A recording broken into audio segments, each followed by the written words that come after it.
I am the dust keeper. When places are abandoned, when they're forgotten by the living, I walk through them. I collect their dust. Not ordinary dust, memory dust. The kind that holds echoes of what happened there. Tonight, I bring you 3 disturbing, true camping horror stories.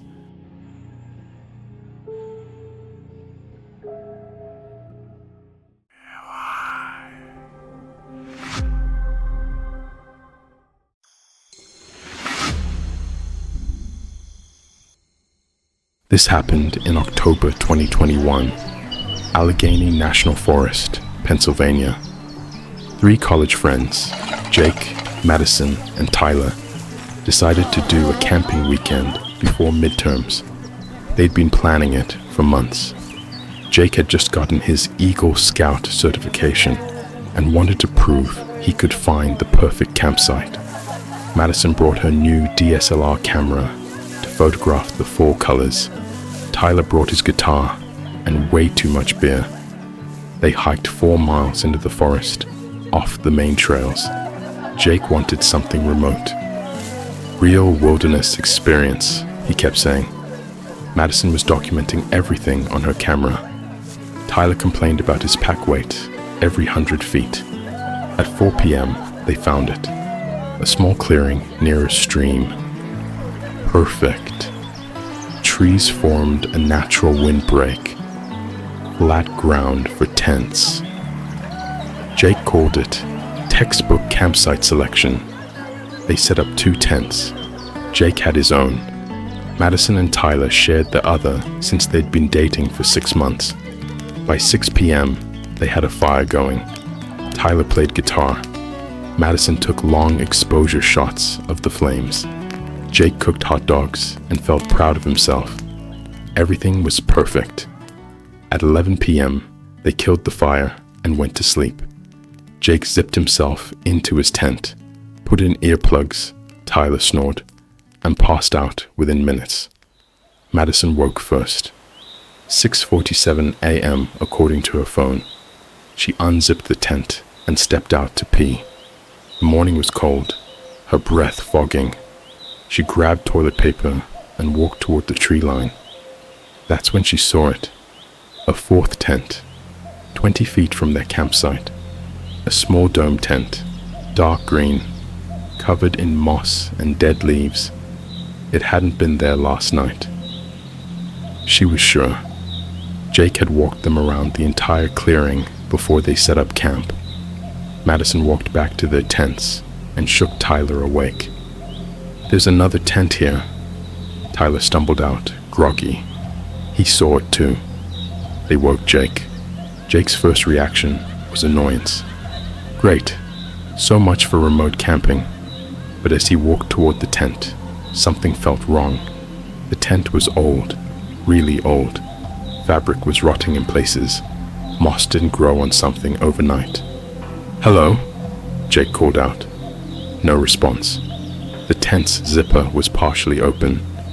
Jake knelt down and pulled it wider.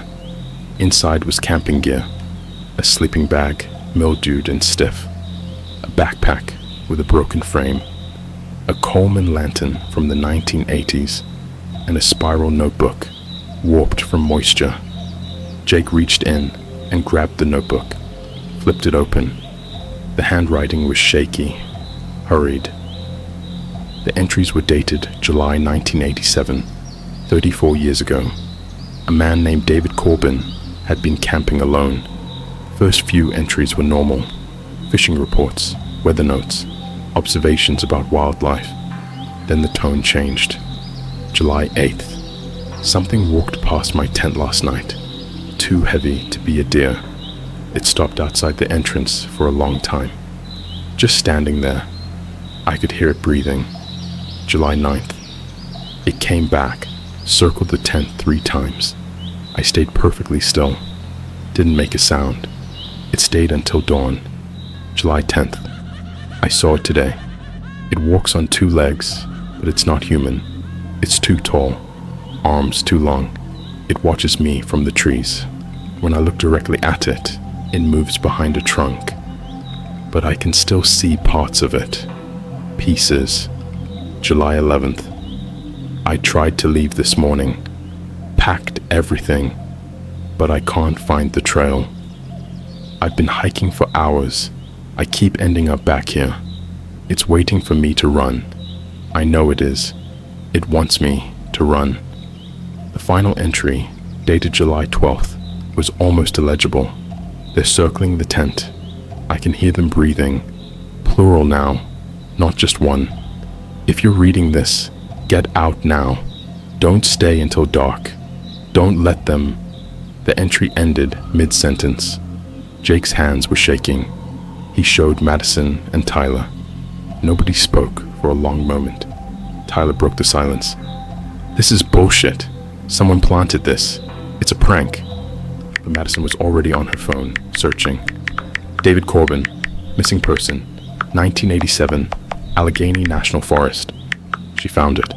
A newspaper article from August 1987. David Corbin, 34, disappeared during a solo camping trip. His car was found at a trailhead. He was never located. Search lasted 2 weeks. Presumed dead. We need to leave, Madison said quietly. Right now. They packed in 15 minutes. Didn't bother with breakfast. Didn't properly collapse the tents. Just shoved everything in their packs and started hiking. Jake pulled out his compass, marked the direction back to the trailhead. They started walking. An hour later, Tyler stopped. We've been here before. I recognized that tree. He was right. They were back at the clearing. Their half-collapsed tents still there. The fourth tent still there. Jake checked his compass. They'd been walking straight south the entire time. They couldn't be back here. They tried again. Different direction this time. Jake marked trees with his knife as they went. 45 minutes of hiking. They emerged at the clearing. Same place.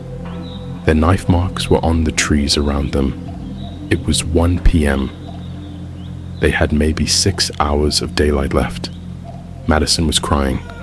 Tyler was furious, throwing rocks at trees. Jake was staring at his compass, like it had betrayed him.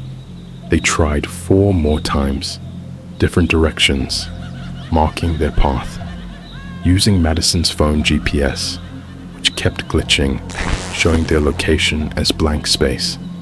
Every time, they came back to the clearing. At 5:30 p.m., the sun was setting. They hadn't escaped, and they understood. David Corbin couldn't leave either. He died here, 34 years ago. Still here, in a way. Still trying to warn people. Jake made a decision. We hike at night. We don't stop. We walk until we hit a road, or another person, or we die trying. They packed by flashlight. As darkness fell, they heard it. Footsteps. In the woods around them, circling. Heavy footsteps. Multiple sets. And breathing. Deep, rattling breathing that wasn't quite human. Jake turned on his flashlight and swept it across the tree line. Nothing, but the footsteps didn't stop. We run, Jake whispered. On 3. Stay together. Don't stop. 1, 2, 3. They ran, flashlights bouncing wildly. The footsteps followed, matching their pace, staying just out of sight. Madison was screaming. Tyler kept looking back. Jake just ran. They ran for what felt like hours, but was probably 20 minutes. Lungs burning, legs screaming. The footsteps never fell behind. Then Jake's flashlight caught something ahead. A reflection. Metal. A road sign. They burst out of the forest onto a 2-lane highway. The footsteps stopped at the tree line. In the distance, headlights approached. A pickup truck.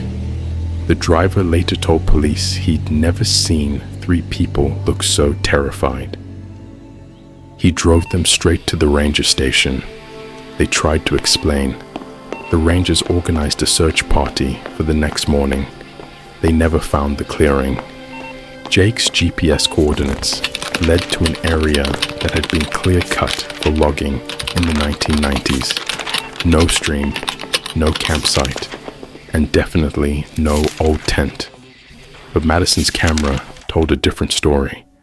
When she finally looked at her photos 3 weeks later, and the shots she'd taken of their campsite on the first day, in the background, barely visible in the shadows between trees, there was the fourth tent.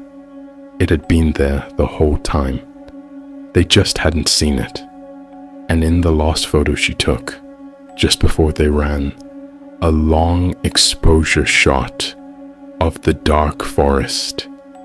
There were shapes, tall shapes, standing between the trees, dozens of them, watching.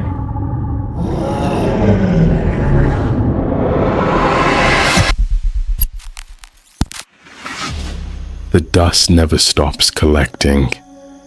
If you're brave enough for more forgotten stories, subscribe. The next story is darker, much darker. Sarah Chen was 29 years old in August 2022. She'd just quit her marketing job in Seattle, burned out, anxious.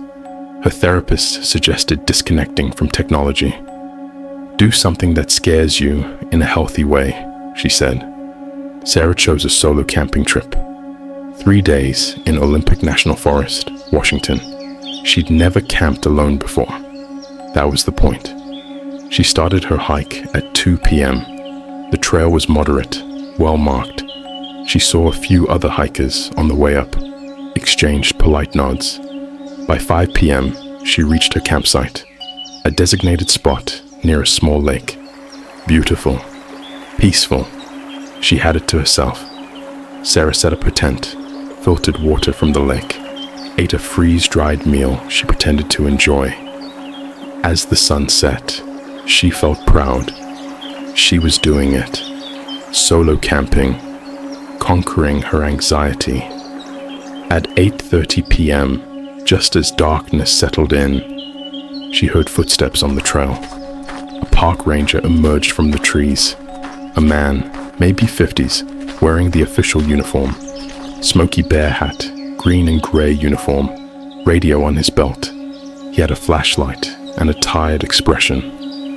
"Evening," he said. "Just doing a check.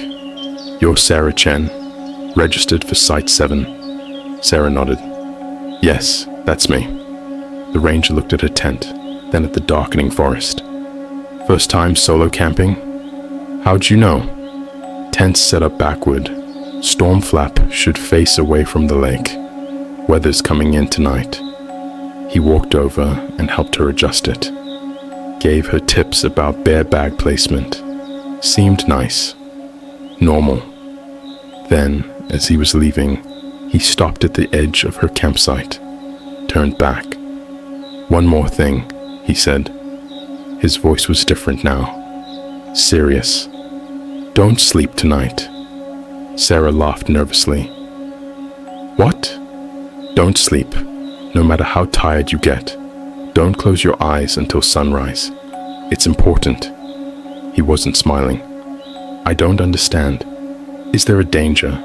An animal?" The ranger stared at her for a long moment. "Just don't sleep. You'll understand tomorrow." He walked away, down the trail, into the darkness. The beam of his flashlight disappeared around a bend. Sarah stood there, confused and increasingly unsettled. Was it a hazing thing? A test for solo campers? A weird joke? She got into a tent. It was 9 p.m. Sunrise wasn't until 6 a.m., 9 hours. Could she really stay awake? At first, it was easy. She read by headlamp, listened to downloaded podcasts on her phone, ate snacks. At midnight, she was still alert. At 1 a.m., she was getting tired. Her eyes felt heavy. She did jumping jacks inside her tent to wake up. At 2 a.m., she heard it, a voice, outside her tent, calling her name. Sarah. It was her mother's voice, but her mother was in Seattle, 150 miles away. Sarah, honey, let me in, I'm cold. Sarah's heart was pounding. She didn't answer, didn't move. Sarah, please, it's so cold out here. Just open the tent. The voice was right outside. She could see a shadow through the tent fabric, human-shaped, but wrong, too tall, proportions off. Sarah grabbed her phone, tried to call 911. No signal. She'd known there wouldn't be signal, but she tried anyway. The voice changed. Not her mother anymore. Her dead father. He'd died 3 years ago. Princess, it's Dad. I'm okay. I came to see you. Open up. Sarah started crying silently. Her father used to call her Princess. Nobody else knew that. Dad? She whispered. Yes, Princess. I've been trying to reach you. Open the tent. Let me see you. Sarah's hand moved toward the zipper. She wanted to see him. Wanted it to be real. Then she remembered the ranger's warning. Don't sleep. But he hadn't said anything about voices. About this. She pulled her hand back. The voice outside changed again. Now it was her own voice. Sarah hearing herself. Let me in. Let me in. Let me in. Over and over. Faster. Overlapping. A dozen versions of her own voice chanting outside the tent. Sarah covered her ears, squeezed her eyes shut, then remembered, don't close your eyes. She forced them open. At 3 a.m., something started scratching the tent. Long, slow scrapes, like fingernails on fabric, circling the tent, around and around. At 4 a.m., the scratching stopped. Sarah heard chewing sounds. Something was biting the tent, teeth on fabric. She saw the tent wall indent where something was pressing its mouth against it. At 4:30 a.m., everything stopped. Complete silence. No insects. No wind. Nothing. Sarah waited, every muscle tensed, not breathing. At 5:45 a.m., the first light of dawn broke through the trees, gray light filtering into her tent. The sounds didn't return. At 6:15 a.m., Sarah finally unzipped her tent, stepped outside. The morning was beautiful. Mist on the lake, birds singing, like nothing had happened. But there were marks on her tent, long scratches, deep gouges in the fabric, and around her tent, in a perfect circle, the grass was dead, brown and brittle, like it had been burned. Sarah packed in 10 minutes, hiked back to the trailhead in record time, went straight to the ranger station at the park entrance. She described the ranger who'd warned her.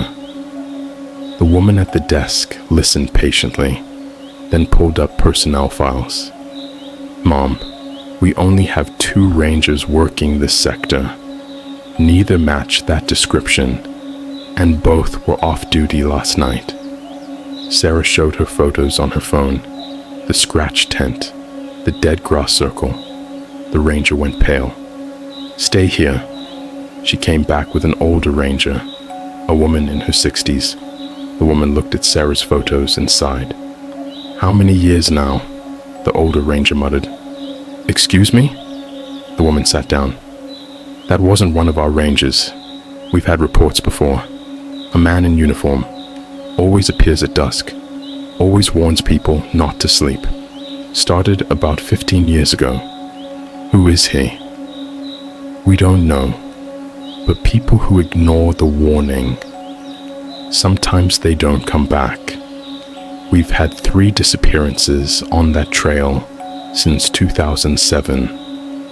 All ignored the warning or never received it. Sarah felt sick. What happens if you sleep? The ranger shook her head. The ones who live don't remember. The ones who don't live, we find their tents in the morning, empty. Everything inside covered in scratches, like they tried to claw their way out. The ranger printed out an incident report, took Sarah's statement, thanked her for staying awake. As Sarah was leaving, the older ranger called after her. The man in uniform, did he seem solid? Real? Sarah thought about it. His edges were blurry, like looking at him through foggy glass. I thought it was the darkness. The ranger nodded sadly. His name was William Cooper. He died in 2007, killed by something on that trail. They never found his body, but campers keep seeing him, still doing his job, still trying to save people. Sarah drove home that day, threw away her tent, never went camping again. But sometimes, in the middle of the night, she still hears scratching on her bedroom window, and she stays awake until dawn, just to be safe.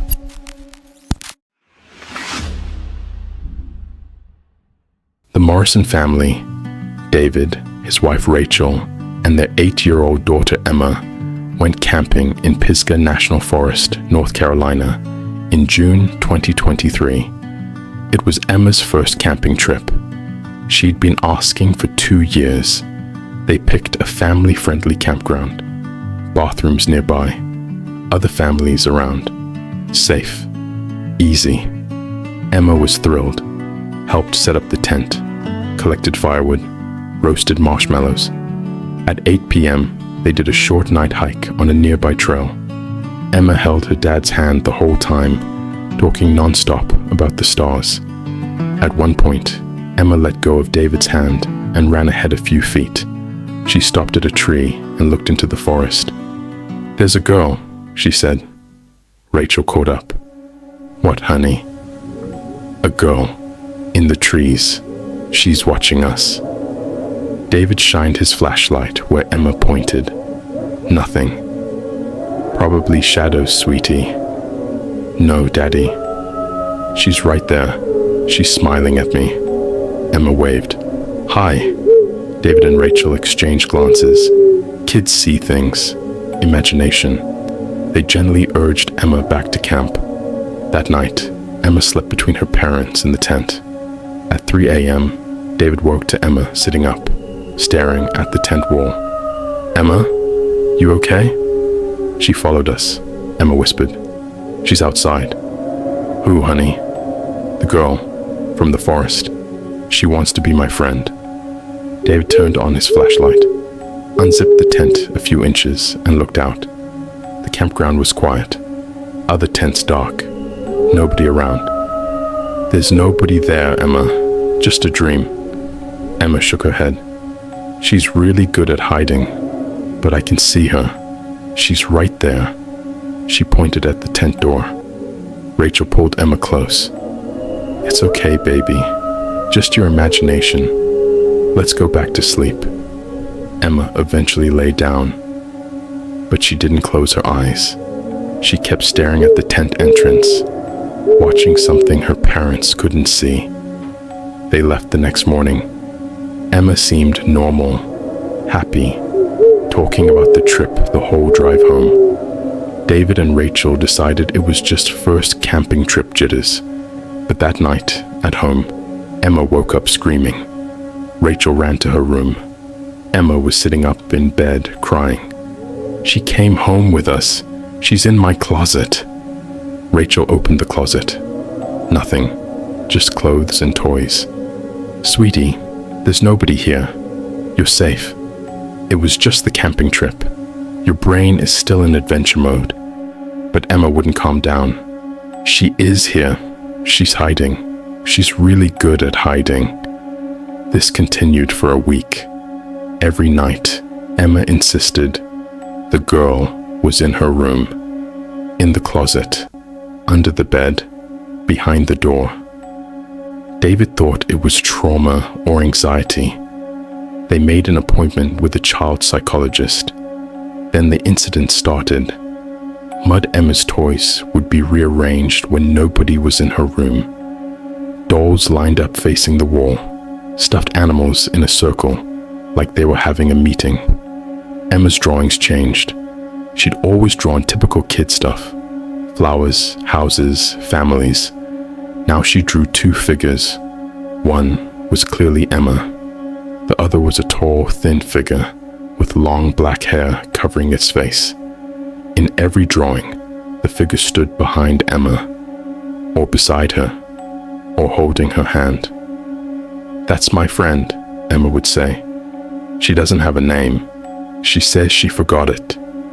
Rachel started finding muddy footprints in the house, small, child-sized, leading from Emma's room to the kitchen, but they didn't match Emma's feet. Too narrow, toes too long. The psychologist said it was imaginary friend behavior, common after stressful experiences.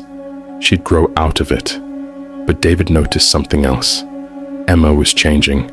She was quiet now, withdrawn. She'd whisper to corners of rooms, laugh at nothing. She started refusing to sleep alone, but even in her parents' bed, she'd stare at their bedroom door all night. "She gets lonely," Emma explained. "She wants me to come with her, back to the forest." One night, Rachel woke at 2 a.m. Emma wasn't in bed between them. Rachel panicked, ran through the house. She found Emma in the backyard, standing at the fence, still asleep, sleepwalking. But Emma was holding hands with something.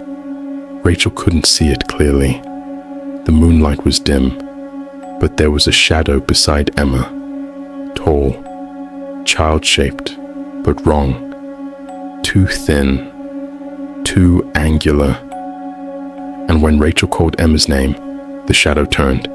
Rachel saw its face, or where a face should be, just long black hair and darkness underneath. The shadow smiled. Rachel saw teeth, too many teeth.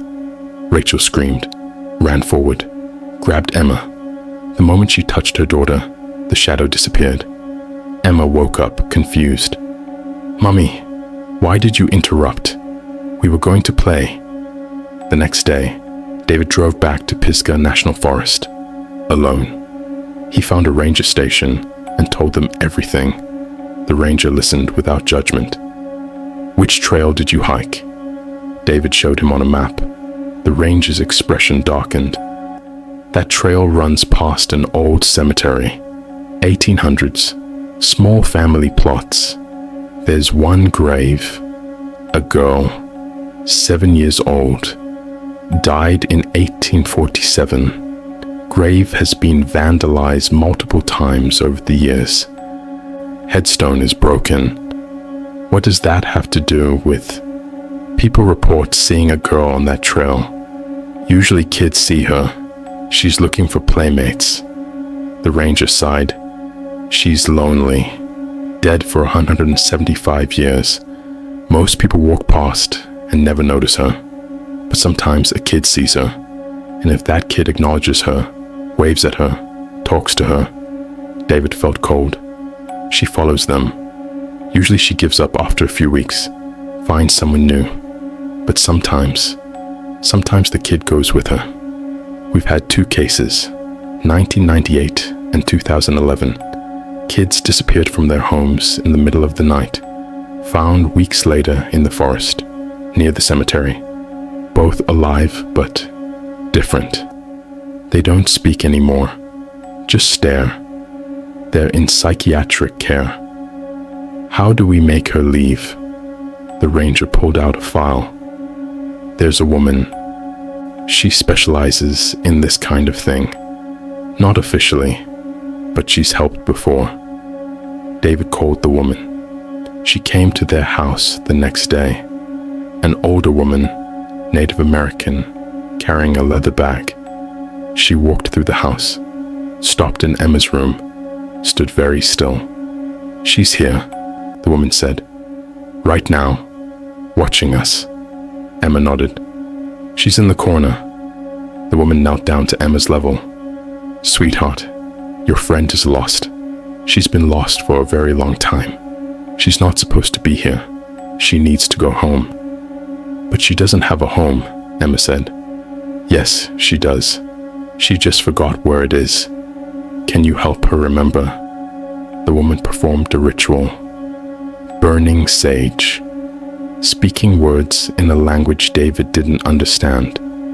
She opened all the windows. When I tell you, she said to Emma, I need you to say goodbye. Can you do that? Emma looked at the corner, tears in her eyes. Will she be okay? She'll be better than okay. She'll finally rest. The woman finished her ritual, turned to Emma. Now. Emma waved at the empty corner. Goodbye. I hope you find your home. The temperature in the room dropped. All the windows slammed shut at once. Emma gasped. She's leaving, Emma whispered. The woman nodded. She's gone. And she was. The incident stopped. Emma's drawings went back to normal. She slept through the night, started smiling again. But sometimes, when Emma's alone in her room, David sees her wave at nothing. And when he asks who she's waving to, Emma says, Nobody, Daddy. But she's lying. David can tell. Because sometimes, late at night, he hears 2 sets of footsteps in Emma's room, and his daughter is never alone anymore. Not really.